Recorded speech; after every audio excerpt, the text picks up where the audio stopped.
Bueno, seguimos, ¿cierto?, en Romanos, en el capítulo 12. La semana pasada me pasé un poquito el tiempo, así que hoy día traté de hacerlo un poquito más resumido. Es que la semana pasada traté de hacer un resumen, ¿cierto? Y hoy veremos una sección. La semana pasada vimos los primeros dos versículos del capítulo 12. Y hoy veremos una sección que en algunas ocasiones puede ser a lo mejor un poco polémica, por decir algo, o de mucha controversia, especialmente entre distintas denominaciones y también incluso dentro del mismo cuerpo, dentro de la misma iglesia, de la misma doctrina. Hay muchas doctrinas o enseñanzas a partir de esta sección y muchos puntos de vista. Y hoy veremos esta sección, amado hermano, de una manera sencilla, de una manera simple, de acuerdo a cómo nosotros lo vivimos, a quien Dios proveerá y cómo la mayoría de los hermanos lo ven o son. Pero hermanos, es importante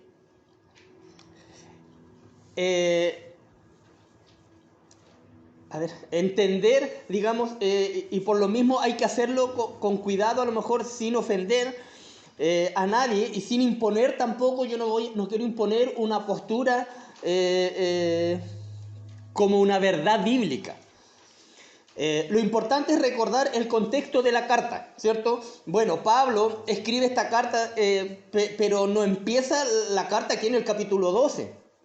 La carta, vimos la semana pasada, hicimos también, ¿cierto?, un pequeño resumen de los primeros 11 capítulos, hicimos un pequeño resumen. Y del capítulo 1 al capítulo 11, Pablo nos empezó a explicar cuál era nuestra necesidad, o cuál es nuestra necesidad, cuál era nuestro estado sin Cristo, cómo es nuestro estado, ¿cierto?, con Cristo, y cómo Cristo también va cambiando nuestro estado, nuestro peregrinar cristiano, ¿cierto? Nos mostraba en los primeros 11 capítulos cuál era nuestra necesidad, cuál era también nuestra incapacidad, ¿cierto?, nuestra perversidad, cuál es la gracia de Dios también al entregar a Cristo. Que Cristo, ¿cierto?, también vimos, es quien nos justifica, que a través de Cristo y por fe nosotros somos justificados y también santificados por su Espíritu y también guardados en su fidelidad, ¿cierto? Bendiciones del Padre. Y por eso el capítulo 8 terminaba diciendo, ¿cierto?, que nada puede separarnos del amor de Dios que es en Cristo Jesús. Y también nos mostraba en los capítulos 9, 10 y 11 cómo Dios también fue fiel o ha sido fiel a Israel a lo largo de toda su historia. Y aunque Israel ha sido una nación rebelde, ¿cierto?, Dios ha sido fiel con esta nación, con su pueblo escogido, ¿cierto? Entonces, a partir del capítulo 12, veíamos la semana pasada que Pablo nos mostraba cómo nosotros teníamos que responder ante todo esto que el Señor nos estaba dando, ¿cierto? Ante todo lo que el Señor nos ha entregado a cada uno de nosotros. Y ante todo este plan hermoso, plan redentor hermoso de nuestro Señor hacia nosotros. Y ojo, como decía la semana pasada, estos son textos de Pablo donde nos habla, amado hermano, claramente, pero no es una imposición hacia nosotros. Por eso él decía al comienzo ahí del capítulo 12, dice que os ruego, decía, por las misericordias de Dios, ¿cierto?, que caminen de esta manera o que sean de tal forma. Las misericordias de Dios, amado hermano, son la fuente, son el motor, ¿cierto?, o la vela del barco que nos permite navegar en nuestro caminar, en nuestro peregrinar cristiano, de la manera que Dios quiere. Y la semana pasada empezamos viendo de cómo Dios quiere que presentemos, ¿cierto?, nuestro cuerpo. Decíamos ahí, decía el texto, en sacrificio vivo, ¿cierto? Todo nuestro cuerpo, ¿cierto? También vimos que teníamos que presentar nuestra mente, ¿cierto? Que debíamos tener una renovación, dice ahí el texto, de nuestro entendimiento, de nuestra manera de pensar. Y también debemos presentar nuestra voluntad también al Señor, abrazando, ¿cierto?, su voluntad que decía allí en el versículo 2 que era buena, agradable y perfecta. O sea, cuerpo, todo nuestro ser, amado hermano, mente, ¿cierto? Cada uno de nuestros pensamientos, la renovación de estos y también la voluntad, ¿verdad? Que esto nos dice que es lo que nosotros tenemos que presentar al Señor en adoración, como nuestro culto, que debe ser nuestro culto racional, ¿cierto? Una respuesta a su misericordia. Bueno, y estas cosas, amado hermano, ¿cierto? Mi cuerpo, mi mente, mi voluntad son individuales. Son de cada uno, me pertenecen a mí, le pertenecen a usted, a nosotros, ¿verdad? Pero a partir de la sección de hoy, a partir del versículo 13, el apóstol va a empezar a cambiar un poco el tema. En algo un poco más grande, por decir algo. ¿Por qué? Porque a pesar de que yo soy, ¿cierto?, una persona que debe presentar mi cuerpo, amado hermano, que debo presentar mi mente, ¿cierto?, mi voluntad a Dios, ¿cierto?, vivo y convivimos, amado hermano, con mucha gente que también tiene su propia individualidad, ¿cierto? Su propio cuerpo, su propia mente, su propia voluntad. Y aquí en la iglesia nomás, por ejemplo, uno lo ve, ¿cierto? Todos tenemos que entregar, ¿cierto?, nuestra propia mente, nuestra propia voluntad. Entonces, somos muchos cuerpos, muchas mentes, muchas voluntades juntas, tratando de convivir como hermanos.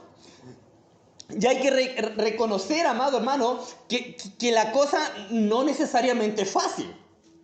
Porque todos tenemos distintos caracteres, como dije recién, distintas maneras de pensar, distintas voluntades, ¿cierto? La cosa muchas veces no es fácil,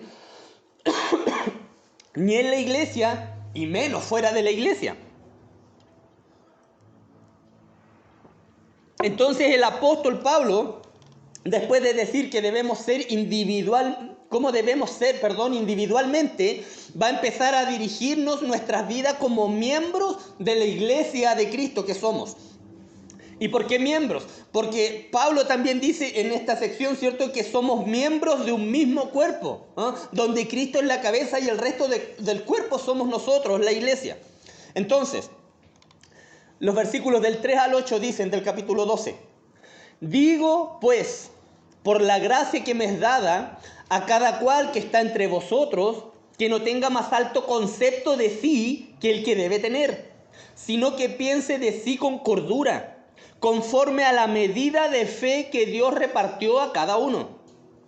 Porque de la manera que en un cuerpo tenemos muchos miembros, pero no todos los miembros tienen la misma función, así nosotros, siendo muchos, somos un cuerpo en Cristo, y todos miembros los unos de los otros. De manera que, teniendo diferentes dones, según la gracia que nos es dada, si el de profecía, úsese conforme a la medida de la fe. Y si de servicio, en servir. O el que enseña, en la enseñanza. El que exhorta, en la exhortación. Y el que reparte, con liberalidad. Y el que preside, con solicitud. El que hace misericordia, con alegría. Amén. Pablo, amado hermano, cuando dice en el versículo 3, por la gracia que me es dada, ¿cierto? Está hablando de su ministerio, de su apostolado, ¿cierto? Él sabe que es apóstol y la responsabilidad que tiene con este llamado, con este servicio, ¿cierto? También sabe que esta autoridad apostólica, amado hermano, que tenía el apóstol Pablo, la ha recibido por gracia y no es por su propio mérito.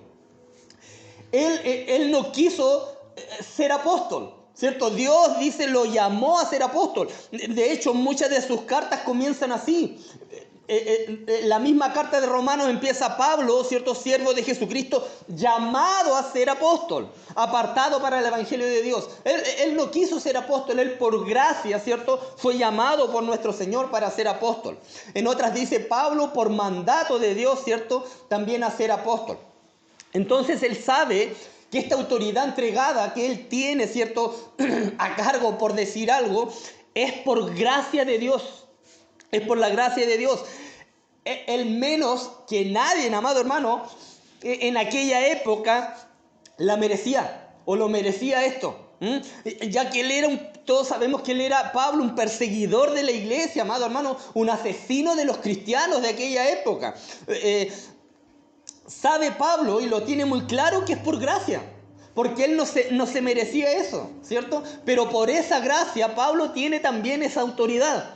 Entonces, por esa gracia, ¿cierto? Con esa autoridad, dice en el versículo 3, a cada cual que está entre vosotros. A cada cual, dice, a cada creyente, está diciendo Pablo, a cada uno de ustedes que está entre vosotros, dice Pablo. O sea, también está mostrándonos que debemos vivir o vivimos en una comunidad, amado hermano, como iglesia. Hermano, la iglesia tiene esa esencia. La iglesia de Cristo tiene esa característica, amado hermano, y es hermoso habitar juntos, en armonía, como dice el Salmo, ¿cierto? Y muchos nos entrelazamos entre nosotros, contamos, ¿cierto? Nuestras experiencias, nuestras debilidades, nuestras flaquezas, nuestros problemas, nuestras enfermedades, amado hermano, y ver la necesidad del hermano, compartir sus alegrías, gozarnos, ¿cierto? Con los crecimientos del hermano. Esto se da en la iglesia. Porque como dice el eslogan, ¿cierto?, de nuestra iglesia, somos una familia, nuestra familia de fe, ¿cierto? Somos una familia. Por eso que es importante muchas veces congregarnos. Y no dejar de congregarnos, amado hermano. La palabra nos advierte de esto, que no debemos dejar de congregarnos. Y hay algunas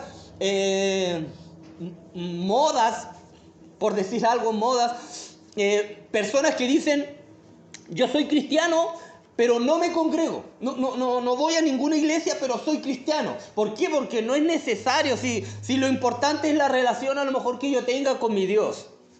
Sí, es importante la relación que tengamos con nuestro Dios, pero la palabra también nos dice que debemos congregarnos. Y algunos dicen: no, además que mi pastor es Cristo. Mi pastor es Cristo, y lo otro, que yo también, algunos, en la época de la pandemia, nacieron muchas iglesias virtuales.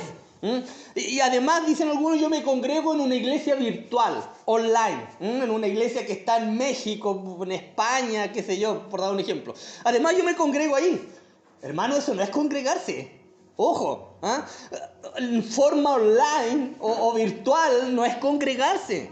Porque la forma virtual, amado hermano, jamás te va a permitir estar entre otros. No te lo va a permitir. Pueden tener muy buena doctrina, amado hermano, y eso no lo niego. Depende de los que estemos escuchando. O sana enseñanza. También puedes tener, amado hermano, o saber lo que el Señor, por ejemplo, está haciendo en otros lugares o en otros países. Es bueno también. Hermanos, y no digo que esto sea malo. Que usted que escuche culto, escuche predicaciones. Yo, por ejemplo, lo hago. Escucho un mensaje, veo algunos cultos de otras iglesias de sana doctrina, amado hermano. Pero eso, insisto, no es congregarse. Pablo aquí anima a que estar juntos, ¿cierto? Que somos una comunidad. Podemos tener muchos beneficios con esto, sí, hermano. Como dije recién, ver cosas vía online. Pero no tendrás, por ejemplo, un hermano que te cae mal, por ejemplo, un Miguel Araya que es pesado y latero. No vas en la forma virtual no vas a tener un hermano así. Porque en el momento que te cayó mal el mensaje o te cayó mal el predicador, ¿qué haces? Llegas y cambias de canal nomás o pones otro video. Como que uno dice, la hace corta, ¿no? Eso no es congregarse, amado hermano. En cambio, en la iglesia local, ¿cierto? Lo que hacemos nosotros, congregarnos, cuando nos congregamos, nos afiatamos, amado hermano, como hermanos, y podemos practicar el perdón. Puedes practicar el amor con el hermano más difícil. Puedes practicar la misericordia con quien la necesite. Puedes practicar la paciencia. Y puedes dar la oportunidad para que otros hermanos, ¿cierto?, practiquen todo esto contigo también. Por eso es importante y la palabra nos anima a congregarnos. Por eso Pablo empieza a hablar aquí de la iglesia.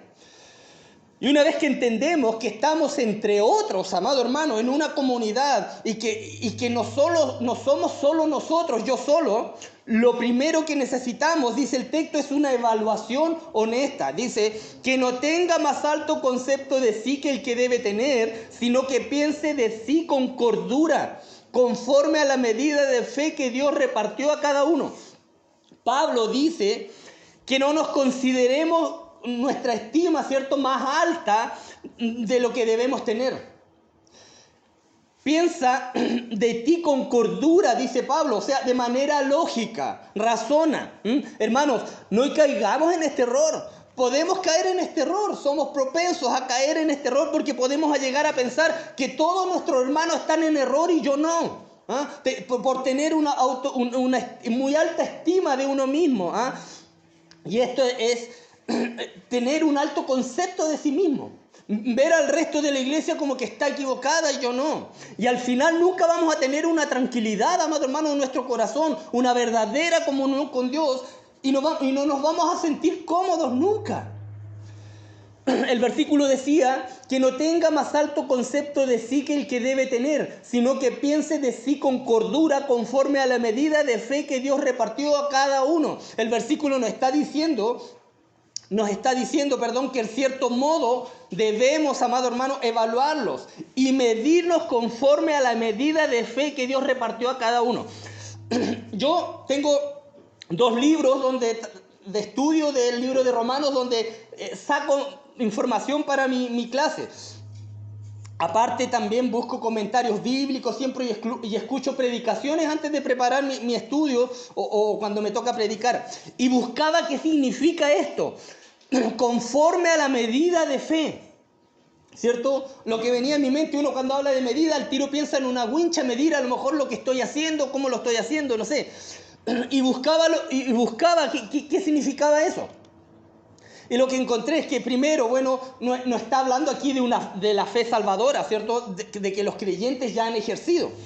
Está en realidad hablando de la fidelidad en lo que Dios nos ha dado. Decía uno de los comentaristas, aquella clase de fe que se requiere para ejercer nuestro propio don particular. Y otro comentarista decía, y también lo encuentro bien y válido, y de hecho podríamos unir estos 2 comentarios, decía que la Biblia, la palabra de Dios es nuestra medida de fe. La Biblia, ¿cierto?, muestra lo bueno y lo malo, ¿cierto? La que muestra en qué creer y en qué no creer, ¿cierto? Una medida de fe. Y también lo encuentro válido, como dije recién, y bueno. Tiene sentido porque lo que Pablo también puede estar diciendo es que lo que tú debes pensar de ti es lo que la Biblia dice. ¿Por qué? Porque tal vez nos podemos ensoberbecer, ¿cierto? O agrandar y decir, ok, ¿cierto? Yo me puedo agrandar incluso de ser un hijo de Dios. Yo soy hijo del rey. Yo soy hijo del rey. Cristo dio su sangre por mí. Y entonces yo soy muy valioso para Él. En cierto modo, eso es verdad. En cierto modo es verdad. No es cerrado.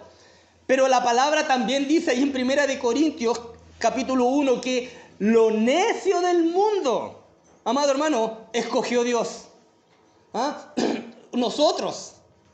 Lo necio del mundo escogió Dios para avergonzar a los sabios. Lo débil del mundo, usted y yo, escogió Dios para avergonzar a lo fuerte. Y lo vil del mundo y lo menospreciado escogió Dios, usted y yo, amado hermano, y lo que no es, para deshacer lo que es, a fin de que nadie se jacte en su presencia. Amado hermano, no podemos jactarnos en su presencia. Nosotros estábamos allí, lo necio, amado hermano, lo débil, ¿cierto? Lo menospreciado, lo vil del mundo. Eso escogió Dios. Y ahí estábamos nosotros. Entonces, al leer esto, nos desinflamos. Cuando pensamos de manera arrogante, al pensar o tener un muy alto concepto de nosotros. Entonces lo primero que necesitamos en esta relación como iglesia, amado hermano, es una evaluación honesta de nosotros mismos. Y esta evaluación honesta es con un corazón abierto a Dios, amado hermano, y a la luz de la palabra de Dios también, conforme a la fidelidad puesta en el don que nuestro Dios nos ha dado a cada uno de nosotros. ¿Y por qué debemos hacer esto? Porque el versículo 4 dice, porque de la manera que en un cuerpo tenemos muchos miembros, pero no todos los miembros tienen la misma función, dice. Pensemos en nuestro cuerpo. De hecho, Pablo hace alusión al cuerpo físico, ¿cierto? Tenemos dedos, tenemos pies, tenemos órganos interiores, amado hermano, que muchas veces no sabemos ni para qué función cumplen. Pero cumplen una función. Por algo están ahí. Cumplen una función, ¿cierto? Los ojos, los oídos, la nariz, cada elemento tiene una función específica dentro de nuestro cuerpo, cada órgano. Y Pablo compara a la iglesia en general con un cuerpo. Leamos de nuevo el versículo, dice, porque de la manera que en un cuerpo tenemos muchos miembros, pero no todos los miembros tienen la misma función. O sea, hay una diversidad de dones y funciones dentro de la iglesia del Señor. Todos tienen distintas funciones. Y en el organismo espiritual que es la iglesia de Cristo, amado hermano, cada parte constituyente o cada parte que constituye, ¿cierto? O cada parte de esta de la iglesia, bien sea obvia o importante, a lo mejor por decir algo como un brazo o un pie, que son fundamentales en el cuerpo, y también a lo mejor escondidas e imperceptibles, la palabra que uno no las ve, como los vasos sanguíneos, por ejemplo, o las glándulas, qué sé yo, que también tienen un papel crítico e importante. Todos, amado hermano, un papel importante que desempeñar para su funcionamiento correcto como un todo. Y Pablo explica en el versículo 5, así nosotros, siendo muchos, somos un cuerpo en Cristo y todos miembros los unos de los otros. Hay diversidad, pero también hay unidad. Hay diversidad, pero también hay unidad. No tenemos que ser todos iguales. Y no somos todos iguales, amado hermano. Pero lo importante es la unidad, dice Pablo. Un mismo propósito, amado hermano. Una misma meta, ¿cierto? La mirada puesta en una sola persona. Todos juntos. Y en este contexto es que Pablo empieza a hablar de los dones espirituales. Y algo importante, Pablo no está aquí tratando de explicar todo lo de los dones, amado hermano. Pablo está hablando de la necesidad de integrarnos como iglesia, y los dones son una muy buena herramienta para poder integrarnos, ¿cierto? O unirnos como iglesia. Pero su meta no es hablarnos de los dones aquí, Pablo. Lo otro, ¿qué son dones, cierto? Son regalos de Dios. Un don es un regalo de Dios por gracia y no por méritos propios. Yo no tengo el don que Dios me dio porque yo por mi mérito lo tengo. No, es por gracia, es por misericordia de Dios. Hermanos, y ningún don o habilidad, sea espiritual o de otro tipo, amado hermano, no tiene valor alguno si usted no lo utiliza. Si usted tiene un don, ¿cierto? De nada le sirve si no lo utiliza. Porque los dones que da el Señor son para la edificación del cuerpo de Cristo. Con respecto a los dones también hay muchas posturas. Y algunas son más algunos dones son más de controversia que otros. Y hay una postura que dice que ya los dones cesaron, y hay otra postura que dice que todavía continúan estos dones. La postura, ¿cierto?, de que cesaron, ¿cierto?, es que algunos de estos dones, algunos cesaron en la era apostólica. Cesaron, una postura llamada cesacionista, que algunos dones ya no están.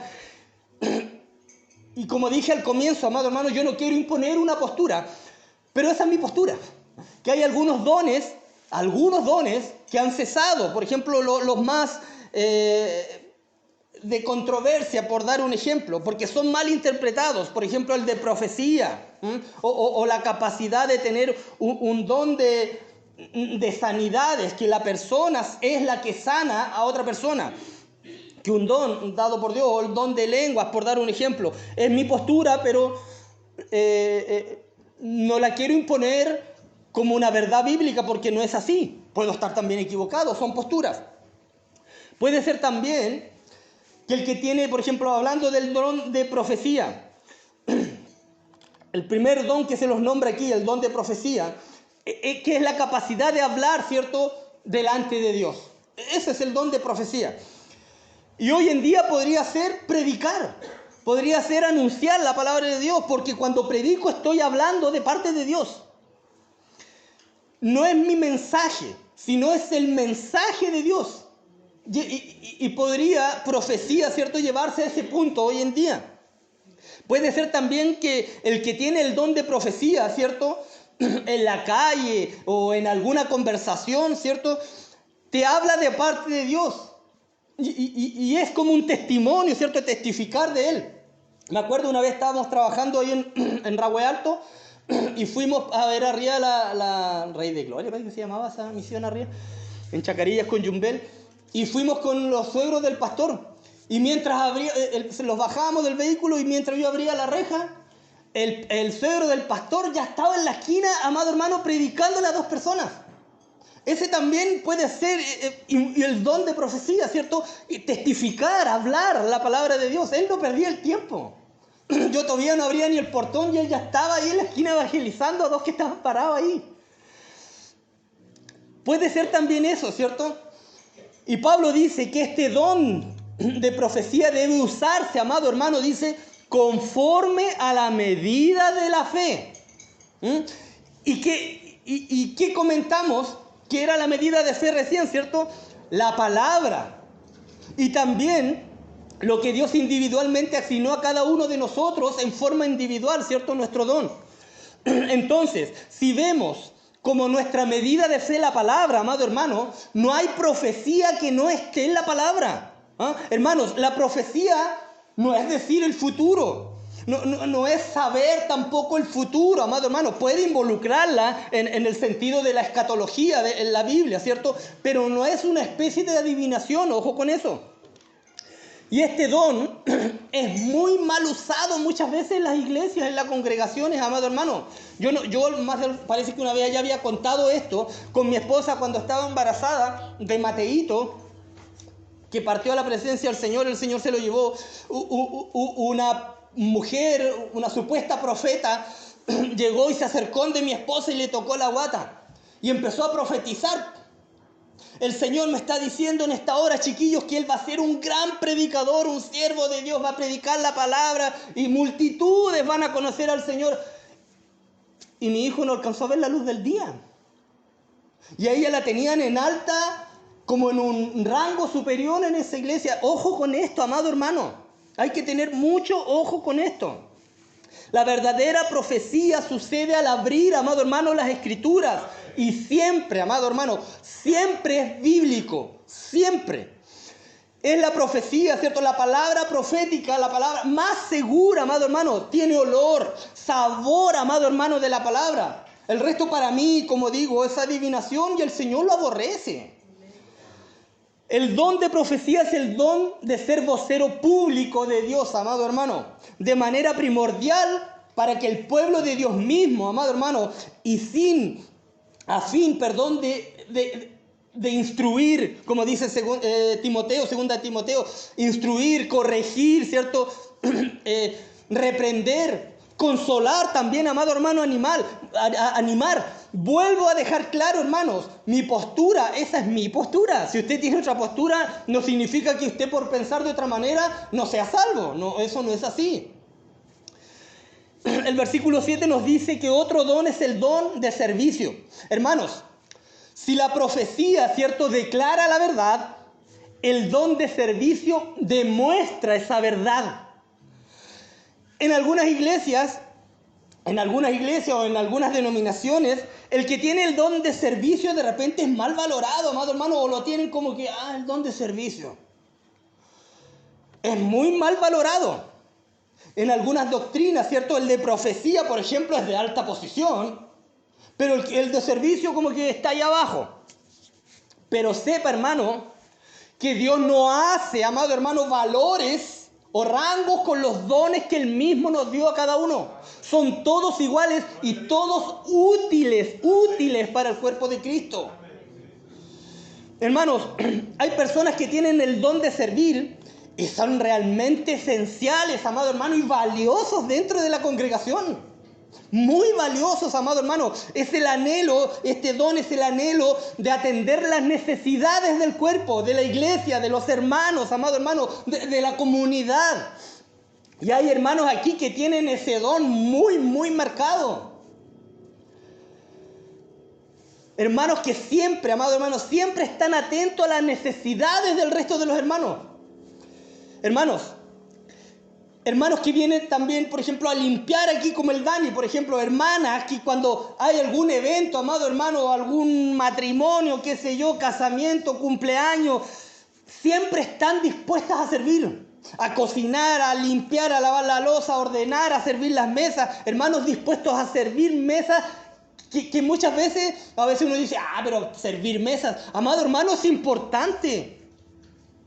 Es importante este don. Y este don de servicio, amado hermano, es un hermoso don dado por Dios y por gracia y tampoco por nuestros méritos.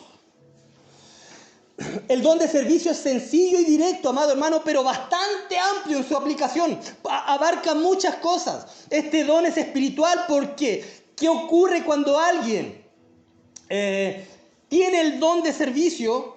La gente que es servida se siente amada por Cristo. Sigamos, el tercer don que nos muestra Pablo es el don de enseñanza. Dijimos, el de profecía declara la verdad, el de servicio demuestra esa verdad y el de enseñanza define esta verdad. El de enseñanza es el que tiene un don que Dios le dio, que cuando abre la palabra, ¿cierto? Y estudia la palabra y después la explica, todos o la gran mayoría entienden. Un don para la edificación también del cuerpo de Cristo. El cristiano que enseña ha sido equipado por Dios con la capacidad especial para interpretar y presentar la verdad de Dios de una manera lo más comprensible posible. Ahora, si lo aprendemos, si solo aprendemos y no lo llevamos a la práctica, sería, amado hermano, como comer y engordar y no hacer nada. Seríamos como cristianos obesos espiritualmente. Por eso el Señor dio también el siguiente don. En el versículo 8 dice que el que exhorta en la exhortación. El don de exhortación lo que hace es demandar la verdad. O solicitar, ¿cierto? Rogar, cumplir esta verdad. Abarca la idea de aconsejar, abarca la idea de apelar, de animar, de advertir, de fortalecer y consolar. También puede usarse, amado hermano, para persuadir al creyente a apartarse del pecado o de un mal hábito. También puede ser usado para amonestar a la iglesia a la obediencia y a la palabra. La persona que exhorta puede ser usada por Dios para animar y para fortalecer a un creyente débil que está enfrentando una prueba difícil, por ejemplo, o una tentación persistente también. Entonces, el que enseña te define la verdad y el que exhorta te demanda la verdad. Como dije recién, te anima, te amonesta, te guía, te consuela, te abraza, te ayuda a salir adelante y te acompaña. Ojo, y exhortar no es regañar o no es retar, aunque a veces hay que ser un poco duro para decir las cosas, pero no es regañar o retar, amado hermano. Resumiendo, este don llama a los creyentes a obedecer, a seguir la verdad y a vivir como se supone los cristianos deben vivir, ¿cierto? De manera consecuente con la voluntad de Dios revelada en su palabra. Y muchos siervos de Cristo, y en muchos cristianos, amado hermano, todas estas capacidades están mezcladas de maneras hermosas, amado hermano, y únicas dentro del cuerpo.